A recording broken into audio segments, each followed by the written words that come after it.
Hey guys, this is Apple Gamer 24/7. I'm here to give you guys a review of the iPad mini. I just had this iPad for about a week now. I just want to give you guys my full impressions of this new, smaller iPad. So basically, going over the design like I usually do in all my Apple reviews, it's got a similar design to the iPhone 5 and the iPod Touch 5 with its a glass black front and its slight back, and you also can get a white version as a white front and a silver back, which also looks kind of sweet.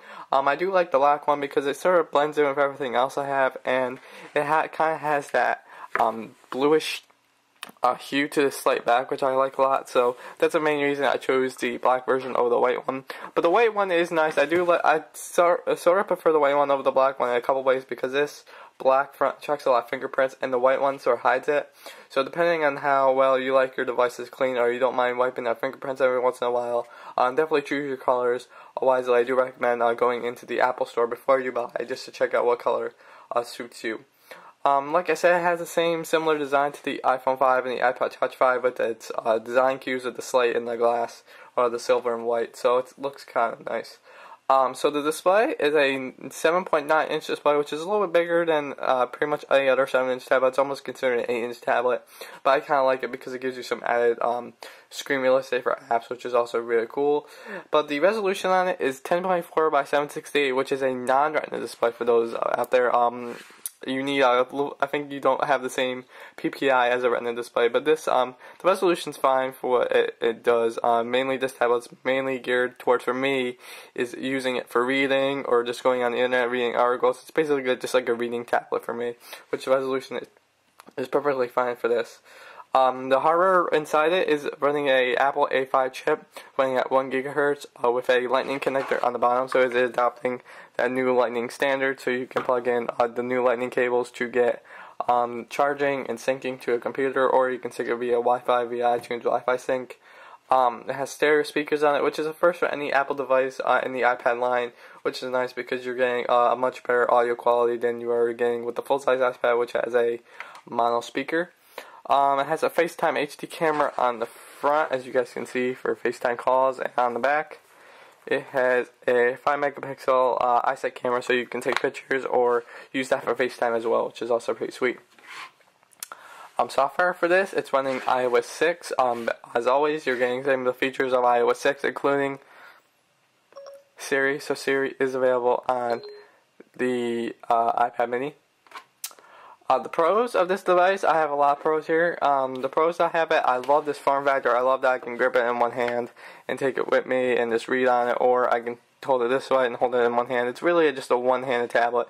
And one thing I really like about iOS 6 is that since these bezels are slimmer than the normal size iPad, so you really don't have anything to hold on to besides the screen. What iOS 6 has is that if you hold on to the screen, iOS 6 has some finger rejection technology in it, so you can still navigate the screen just fine and not ignores your thumb placed on that part of the screen right there. So your screen is working pretty good, and you also have some of the finger rejection technology.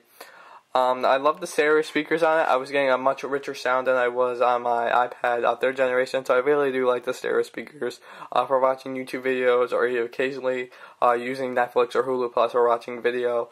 I really do like using the mono speakers. The next big thing is the screen. I really do like the screen, guys. I know a lot of people are against the screen because it's not a retina display.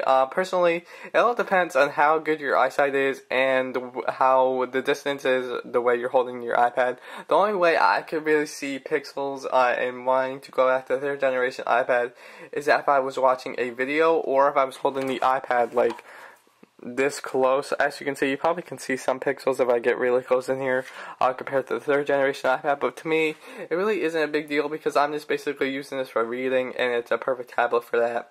So I really can't see a huge difference between this and the retina display. If I probably had better eyesight and probably another iPad 3rd generation that I could compare one on either side, I probably could see a difference, but I really don't see a huge difference, and it's not making me go back to the 3rd generation iPad for some of the basic tasks like reading or email. I think the screen works just fine for basic tasks, but the only thing I don't recommend it on is video. The resolution is perfect. I really do like the 1024 by 768 resolutions because for app developers it's great because they don't have to reprogram all their apps, because putting in another screen size like 1280 by 800 will require some more programming, and then you have to resubmit your app and get approved. I think Apple did a smart thing by keeping it with the older resolution, so all the apps can just run at their lower resolution builds for the iPad 2 and the iPad 1, and you don't have to wait for your apps to be downloaded. And some of these apps just look downright gorgeous on this display as well. So there really isn't, to me, it really isn't a big deal. I think only people that really do tell the difference between the Retina, the resolution of the Retina, and the non-resolution Retina are really geeks. And I think Apple's mainly trying to, as always, trying to put this in front of the main consumer, and they probably won't be telling the difference either. So yeah, that's basically about it for all my pros. I really do like this device. Like I've been saying, it's a perfect fit for me. The only con I have is that the device is just a little too small for video. If I had to watch a movie on Netflix or Hulu Plus or even go on YouTube for a while, I would use my bigger iPad because it's just a bigger screen. But other than that, it really isn't a big deal. I think this is a solid tablet from Apple. I really do think the next generation will include the Retina display and maybe a few new features. But so far, this is a relatively nice tablet. I recommend this for people that are just looking to get into the Apple ecosystem and they don't want to break the bank by spending the $500 on a regular size iPad. $329 I think is a good price point because it puts us in a lot of hands of people. And if you do want really good tablet experience apps, not like Android that scales up all their phone apps to fit on tablet.